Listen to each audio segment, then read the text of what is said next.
जय गुरु जी कहिए, ऐश करते रहिए। गुरु जी की प्यारी संगत को जय गुरु जी के चरणों में कोटि कोटि प्रणाम।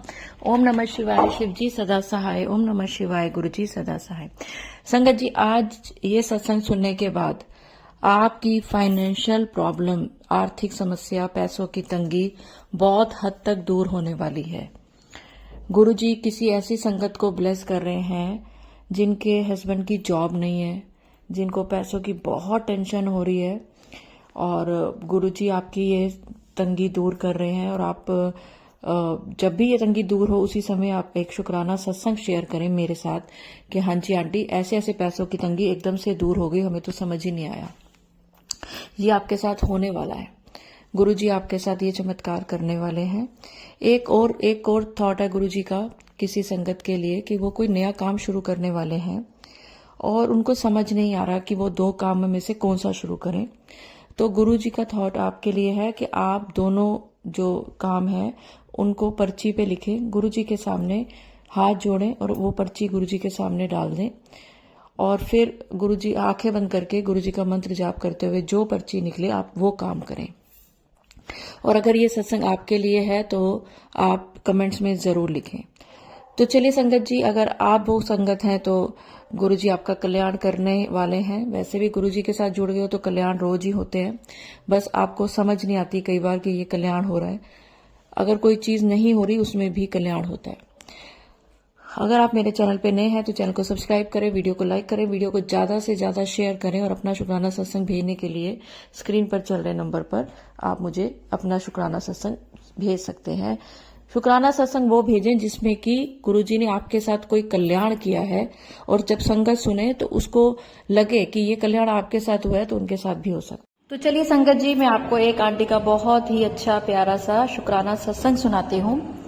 पर उससे पहले मैं आपको बता दूं कि जब आंटी जी ने मुझे अपनी प्रॉब्लम बताई तो मैंने आंटी जी को बोला कि उन्होंने कहा मुझे आपसे बात करनी है। तो मैंने कहा अभी फोन करूं? उन्होंने कहा नहीं अभी नहीं, फिर कभी। तो मैंने कहा ठीक है, फिर मैं मंडे को करूंगी। लेकिन किसी कारणवश मैं उनको दोबारा फोन नहीं कर पाई, और आज इसी बात का जिक्र उन्होंने भी किया है बीच में। तो चलिए सुनते हैं आंटी जी का शुक्राना सत्संग।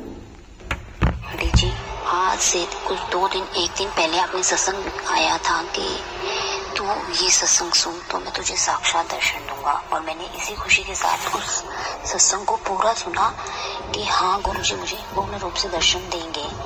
यही सुनकर मैंने ये सत्संग सुना, और आपने संडे को ये सत्संग भेजा था, और फिर मंडे को आपका सत्संग आया था कि घर में कलेश होते हैं, कोई किसी तरह से परेशान है, या घर में कोई उनकी सुन रही है, या बड़े बूढ़े उन पर ज्यादा हुक्म चला रहे हैं। तो मेरे साथ भी सोमवार को कुछ ऐसा ही हुआ। मैं मेरे पति की वजह से वैसे ही परेशान हूँ, क्योंकि मेरा पहला सत्संग आप सुन चुकी हैं। क्योंकि पहले मैं परेशान थी इसलिए क्योंकि मेरे पति का इलाज नहीं हो रहा था, जिसकी वजह से मैंने आपसे कहा, और आपने भी यही कहा था कि मैं सोमवार को बात करूंगी। मुझे ऐसा कुछ नहीं था कि आपने मेरे साथ कुछ ऐसा व्यवहार किया, लेकिन आप पहले सत्संग में यही समझी। आपने मुझे मंडे का समय दिया था बात करने का, और मंडे को मैं हॉस्पिटल में एडमिट हो गई थी उनको लेके, इसलिए मैं आपसे बात नहीं कर पाई। लेकिन मुझे पूरी उम्मीद थी कि आप मंडे को मुझसे कुछ ना कुछ मेरे लिए राह जरूर निकालेंगी। लेकिन मैं हॉस्पिटल में एडमिट होने की वजह से आपसे मंडे को बात नहीं कर पाई, और आपने भी कोई बात नहीं की, क्योंकि आपके दिल में ये था कि शायद मैं फ्रॉड हूँ या मतलब पैसे मांगने वाली हूँ। मुझे नहीं लगा था, पर मुझे फिर भी आप सही लगे थे कि आपने तो मुझसे कहा था मंडे को बात करेंगे, मैं नहीं कर पाई। फिर उसके बाद मेरे पति की बीमारी की वजह से मैं बहुत परेशान चल रही थी। थोड़ी वो आराम भी हुआ, लेकिन आजकल पता नहीं उन्हें क्या हो रखा है, उनकी तबीयत थोड़ी फिर से खराब है।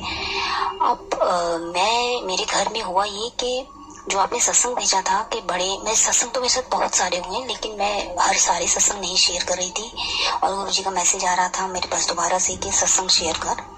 तो मैंने कहा कुछ बड़ा सत्संग, कुछ अच्छा सत्संग होगा तो ही मैं शेयर करूंगी। तो मेरे मन में था कि शायद मेरे पति बिल्कुल ठीक हो जाएंगे तो वो सत्संग में शेयर करूंगी, लेकिन उनकी तबीयत खराब होती जा रही थी, और गुरुजी का मैसेज आ रहा था कि कोई सत्संग शेयर कर। फिर जब मैंने आपका सत्संग सुना जिसके अंदर आपने ये कहा कि ये सत्संग उन लोगों के लिए है कि जो बहुत घर में बहुत कलेश चल रहा है, या घर में बड़े बूढ़े उन पर ज्यादा रौब चला रहे हैं, या मतलब बेवजह उनको उल्टा सीधा बोल रहे हैं। तो कल मेरे संग ऐसा ही कुछ हुआ सोमवार के दिन कि सुबह ये सत्संग मैंने सुना और रात के समय मेरी सास ने मुझे बहुत उल्टा सीधा कहा। मैंने भी कहा, मैं ये नहीं कहूंगी कि मैंने नहीं कहा, क्योंकि जब मुझे गुस्सा आता है, आपने पहले भी कहा था कि आपको चुप रहना है, लेकिन मैंने गुरुपा से कहा था कि गुरुजी मैं 18-19 साल से इस घर में चुप रहती आई हूँ, लेकिन अब मुझसे चुप नहीं रहा जाता, क्योंकि मैं चुप रहती हूँ तो उसको ये मेरी कमजोरी समझते हैं। और फिर मेरे पास गुरुजी का मैसेज आया था कि तू जहाँ जरूरत हो वहीं चुप रहना है, जब तुझे कोई ज्यादा बोले तो तुझे उसका जवाब देना है।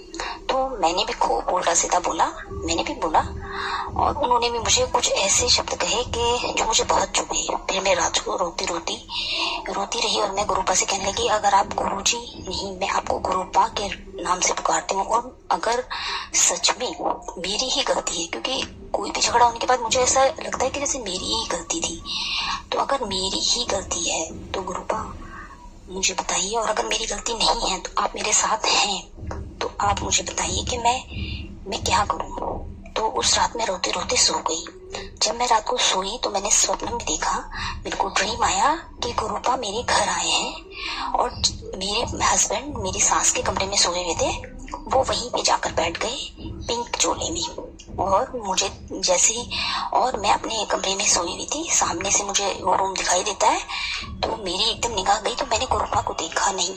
और उसके बाद मेरे पास एक छोटा सा शिवलिंग है, वही शिवलिंग मेरे सामने आ गया, और उस शिवलिंग में से अचानक से गंगा जी की धार बहने लगी, और उसकी धार मेरे ऊपर आने लगी, और मैं बड़ी खुश हुई।